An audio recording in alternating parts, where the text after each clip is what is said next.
Hey everyone, Miss Saunders here, and I'm here today to share some tips with you on how to become better readers.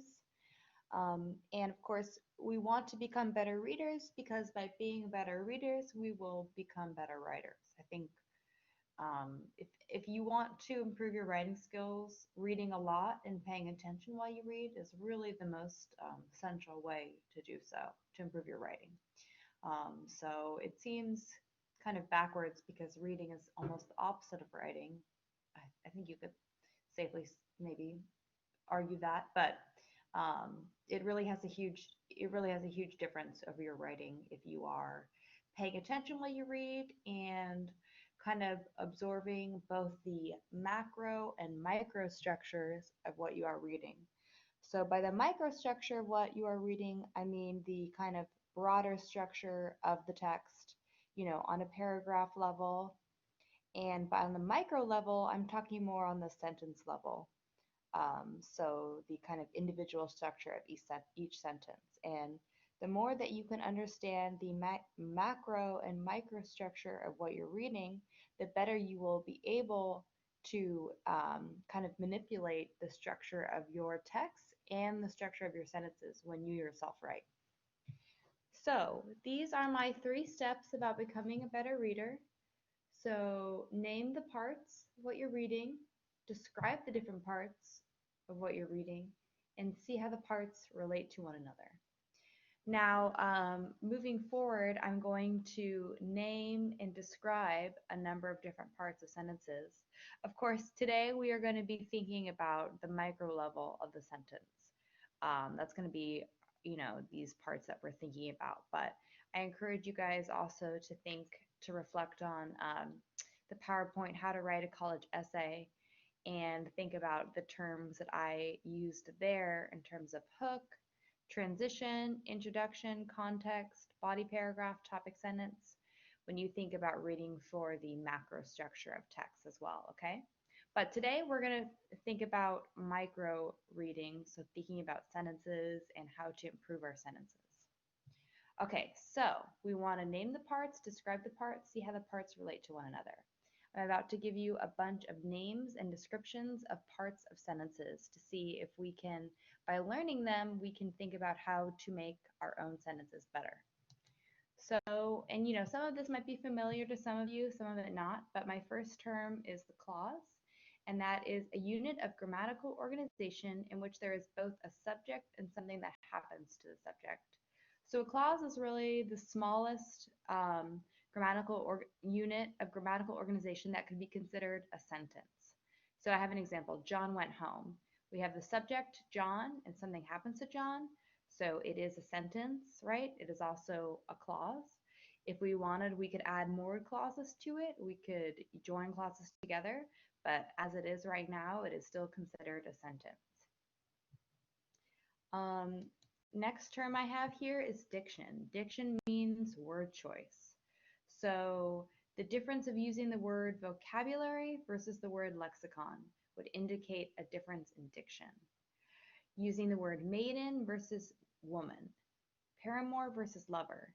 These are words that essentially mean the same thing, but when you read, if you read vocabulary versus lexicon, you have a very different interpretation of the text that you're reading.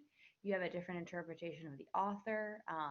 The reader experience is very different depending on which diction that you use. And in terms of like writing towards your audience and using appropriate levels of formality, etc. When you're thinking about your audience when you're writing, diction is something that's important in terms of your own intended audience. And of course, when you're writing towards an academic audience, which is you'll always be writing towards an academic audience in any material that you're writing for this course, you always want to think about using appropriate diction. Okay, next term, syntax. So syntax is the placement of words and the structuring of words. So for instance, I'm going to give you 2 examples of 2 different uses of syntax. We can see the lover went into the woods versus into the woods the lover went. So we can see that although the words are the same, essentially the same in the 2 sentences, they're placed the placement and structuring makes the sentence different, okay? So another example, the play was lovely and pretty versus the lovely play was pretty. Another example, the lovely and pretty play versus the pretty play was many things, including lovely. So here we see how basically how you structure the sentence has a great deal of impact on the reader's experience of the sentence. So hopefully that's something that we can think about in terms of our own writing, think about how can we use syntax to our utmost benefit. So here's just a fun fact. Linguistics tells us reading is done from left to right and is read word by word. So as a reader begins a sentence, the reader also begins to intuit where the sentence will go. So that's how we do reading, and that's how the reader experiences it. And I think a lot of the important part of becoming a better reader is understanding the impact of your writing from the outside. So what I mean by that is, like, of course, when you're writing something, you have a different experience of it than as opposed to the person who reads it. They're going to have a completely different experience of that. So I think a lot of the important part of becoming a better reader and in turn of becoming a better writer is understanding the choices that you make as a writer and understanding how they will impact your reader. Okay, so here we have more names of parts. I think a lot of this will be familiar, but verb, it's an action word. Noun, person, place, or thing.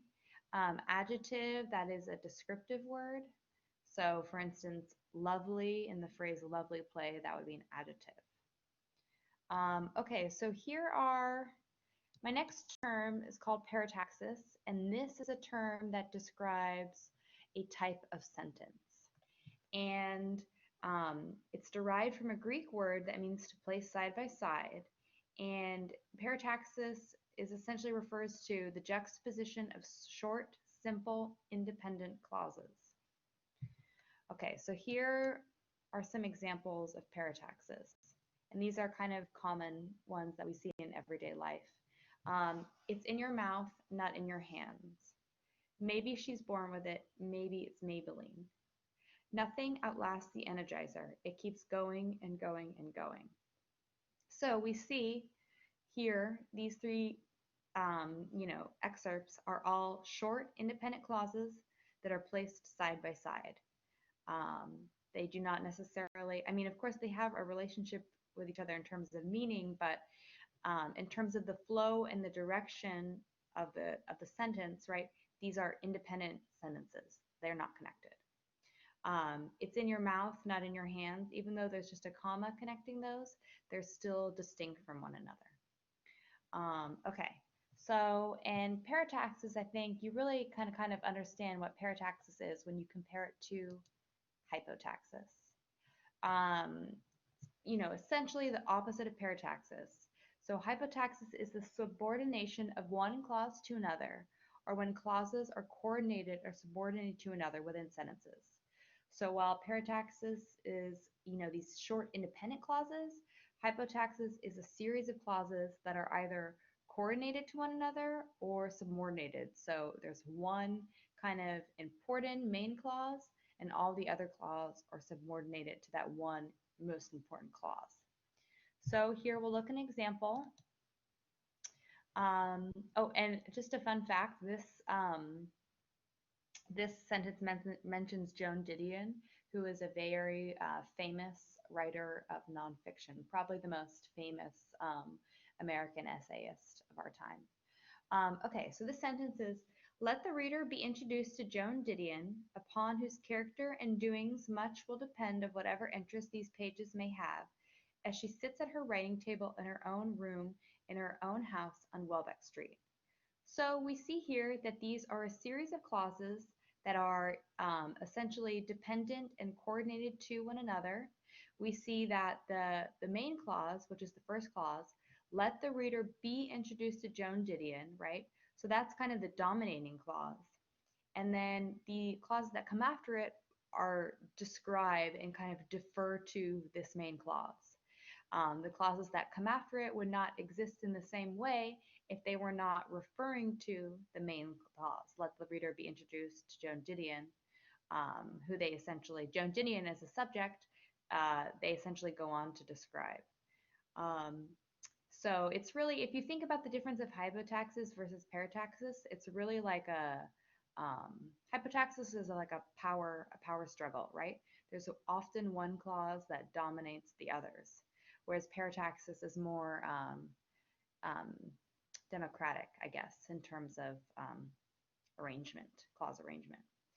Okay, so we've gone over some terms today that will help us understand different ways of comprehending how to organize sentences. So, how to apply this knowledge. These terms will help you understand the sentences you read on a technical level. With time, if you continue to recognize different sentence structures and economies and replicate them in your writing will greatly improve. Um, and it's true, it's not something that happens overnight, but over time, if you if you think while you're reading, which sometimes, I mean, I don't always think that I while I read, but I try as often as I can to be paying attention and to be looking at everything closely. And you kind of use the terms that you've learned today and go on as you learn more throughout your scholastic career and you use them to apply to what you're reading, your writing is really going to transform. So, steps on becoming a better reader. Name the parts, describe the parts, see how the parts relate to one another. Okay, so now in conclusion, we're going to try, I'm just going to, as an example, I'm going to apply this skill of, close reading or paying attention while reading or becoming a better reader, however you want to describe it, as I look at a quote from James Baldwin's Notes of a Native Son. So I'll read the sentence. When I was around 9 or 10, I wrote a play which was directed by a young white school teacher, a woman, who then took an interest in me and gave me books to read, and in order to corroborate my theatrical bent, decided to take me to see what she somewhat tactlessly referred to as quote unquote real plays. So I see this sentence as an example of hypotaxis, right? It's got a quite complicated structure, I'd say, in terms of there are a lot of amending clauses which disrupt the momentum of the sentence. So, an example of that was, so the sentence is going on. When I was around 9 or 10, I wrote a play which was directed by a young white school teacher. And then there's kind of here an amending clause where it describes a little bit. So, a woman, right? So the sentence kind of, the direction of the sentence is disrupted by that. And it said, who then took an interest in me and gave me books to read. And, and then we again have another amending clause to corroborate my theatrical bent.